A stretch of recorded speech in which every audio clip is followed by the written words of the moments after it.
What's good, sexies? It's your boy Tacho here, and we are back for some more Fire Emblem Heroes. So, surprise reveal of the night, we have the mythic, or I guess legendary hero trailer for October. And to everyone's surprise, it turned out to be Fa. Not Kata, not Deirdre, but Fa, like probably the most random mythic hero, or I keep saying mythic, but the most random legendary hero yet. So we're actually on Twitter here taking a look at the video because it's not even up on YouTube. That's how early I am to this. So let's go ahead and take a look. So new legendary hero joins the battle. Alright, so of course we have our little chickadee there. So childlike dragon, Fa. Very adorable artwork. I like how they played it up that she's like an angel or something with the wings, and then they gave her like this feathered drape around her shoulders, which is pretty cool. Okay, so Fa is going to be a Blue Breath infantry type. Okay. And she's an Earth legendary pair-up hero. That's pretty stupid, I guess, honestly, for people that have legendary Tiki. Because she's about to get her remix very soon. We already saw in today's notification that her C skill is basically going to be a souped-up version of Farsave. And her already being a Blue Tome or a Blue Breath Dragon-type unit, and also being from Earth Season, I think they probably could have made this Fa a different season or a different colored breath just to make her stand out a little bit more. But otherwise, I guess let's go ahead and see what else there is to see about this Fa. Alright, this makes her the third legendary hero from Binding Blade, by the way. As if legendary Lilina wasn't obscure enough. Oh, very adorable sprite, by the way, while we're on this pause screen here. Okay, so Dazzling Breath, 16 might and 1 range, grants attack up 3. If foe initiates combat, or if foe's HP is above or equal to 75% at the start of combat, inflicts all stats -5 on the foe during combat, and foe cannot make a follow-up attack. Okay. And also, if unit is within 2 spaces of an ally, inflicts special cooldown charge -1 on foe per attack. Alright, and then, of course, adaptive damage against ranged foes, like all dragons have. So, what are we looking at here? All stats -5. We inflict guard, and we also stop them from doing a follow-up. Alright, I guess it's okay, but, like, nowadays, we're seeing units that have nullification of guard, null follow-up built in, and then they're gaining so many stat bonuses from their weapon and any possible unique passives that I don't really know if this is enough. Alright, let's see what else she's got, though. Life Unending, 5 hit special. At the start of turn 1, grants special cooldown count -5. Okay. So it's auto charge right there. When special triggers, if unit's HP is above 1, and foe would reduce unit's HP to 0, unit survives with 1 HP. Okay, so she just gets a free miracle. And then after combat, if unit's special is triggered, restores 99 HP. Only once per map. Okay, that part kind of sucks. Well, would it be broken if you could just use this over and over again? I mean, you can use Miracle over and over again, and you can still run healing stuff with Miracle, like Mystic Boost and any of the weapons that grant HP recovery when you attack the foe. So I think the once per map clause is probably a little overkill.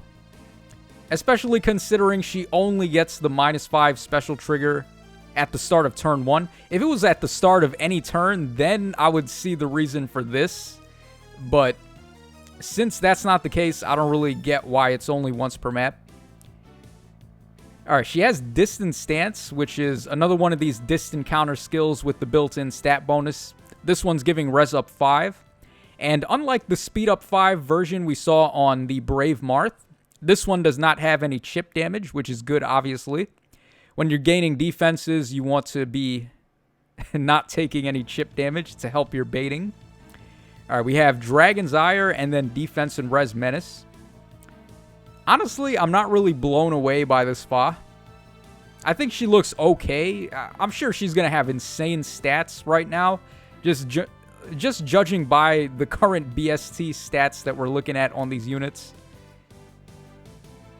Oh, I like her dragon there, by the way. She's a golden chicken now. Golden crispy. So they fried her up just like I like. Kentucky Foz chicken, right? Alright, so here we see her special in action. Alright, so after combat, she should go back up to full health. Yup. Okay. Alright, let's see who else is on the banner.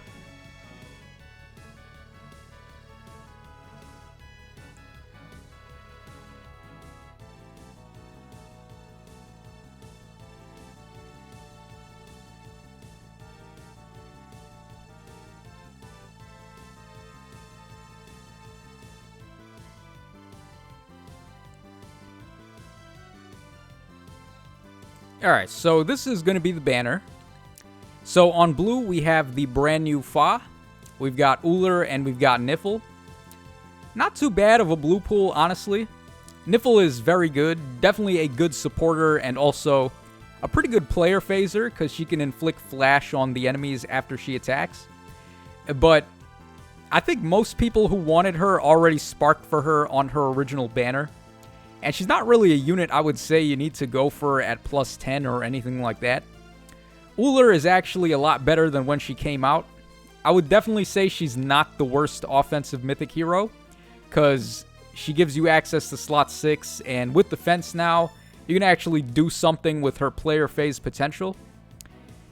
But I still would say probably Dagger is way better than her, thanks to the Pathfinder effect. It's just more useful to have that on offense. Yeah, actually, your boy is in pretty big trouble right now in Aether Raids, because right now it's bonus Dagger season, and I don't have her. So not only does that mean I have to run 5 units on offense, but then I don't even have a bonus mythic, so I have to run a hard bonus unit. So it's like, man, screw that. I just have to run 5 units and just completely forget about the bonus unit, because I can't even win the fights if I'm running that much of a hindered team. So it's pretty miserable not having the 6-slot mythics, but I would say you definitely want Dagger over Uller right now. So blue, even though the new Fa is interesting, I don't really think she jumps out at me as like a must-have or anything like that.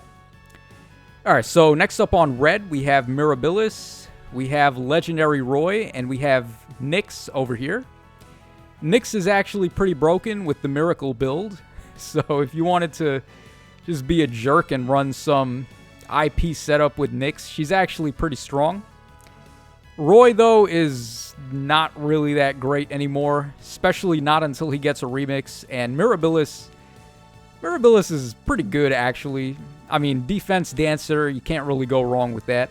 So, red looks okay, but definitely Legendary Roy is a stinker for that color. Alright, next up on green, we have Hell. We got Triandra, and then we got Charlotte. So, Triandra is probably the best defense mythic in Light Season. It's either her or Bramimond. I'm not really sure which one is better, but basically you want both of them. Oh, there's also Not as well. Can't forget about Not. She's really broken as well. So, Dark Season is just at no shortage of broken mythics for defense. Hell isn't really that good anymore. I guess she's useful when it's bonus defense season for her, but otherwise there's not really a point in having Hell. And then Charlotte is basically just good for fodder. Like, honestly, a 2-range or a 2-movement infantry type unit with melee is not really what I'm looking for anymore. We've gotten so spoiled by the infantry units that move 3 spaces, like with Yuri and Brave Alm, that I really don't see myself going back to running 2-move infantry units anymore. But she's still pretty good for fodder. She's got a bunch of good stuff like Time's Pulse and Frenzy. Alright, and then on colorless, we have Legendary Alm. We got Duma and we got Milla. Alright, so yeah, I mean, colorless is just a bunch of old units. Duma is still kind of useful for upheaval, but I mean, other than that, there's not really too much point in having him. Milla is still pretty good for the isolation, but Legendary Alm, this guy needs a remix at this point as well. Like, honestly, just raise his bulk. That's all he needs, because he dies in one hit. He's basically a glass cannon. So, if this guy could survive an attack on the enemy retaliation, then he'd definitely be a lot better. But for right now, he's not really that great. Yeah, honestly, this looks like a big skip. I don't really think there's anything too interesting here. Let's see if they have anything else to say. Alright, so the banner drops on the 29th. Sure. Yeah, and that's pretty much it, guys. Alright, I guess we'll take one more look at Fa here. Yeah, so her special is really the only thing unique about her, I guess, where she gets that built-in miracle on, well, just automatically, and then recovers 99 HP. This is after combat, though. If it was after she got hit, that would have been pretty good, because then, let's say the opponent has null follow-up and they're effective against dragons as well. They'd be able to kill her in one hit, activate miracle, and then attack her again and just finish her off. So, yeah, I really don't know what they were thinking with this Fa. First of all, it's a really random character choice, but at the same time, I guess we are running out of legendary hero options now. Huh. Yeah, like, what else could they possibly do now? I know a lot of people predicted Kata and also Deirdre before we got the reveal tonight, but I guess they could still do the other gender of the My Heroes. Like, we could get male Corrin, we could get female Byleth, we could get male Robin. I guess those guys are still options, but like, who else is left, really? There's not really too many other legendary options left. Unless they want to do TMS and do that guy. What's his name again? Itsuki, I think. Yeah, but no one really likes TMS, so I don't know, man. Let me know in the comment section down below what you guys think of Legendary Fa. In my opinion, this is just a big skip, so definitely save your orbs for something better. This is your boy Tacho signing out, so thanks so much for watching the video, guys, and I will catch y'all again on the flip side.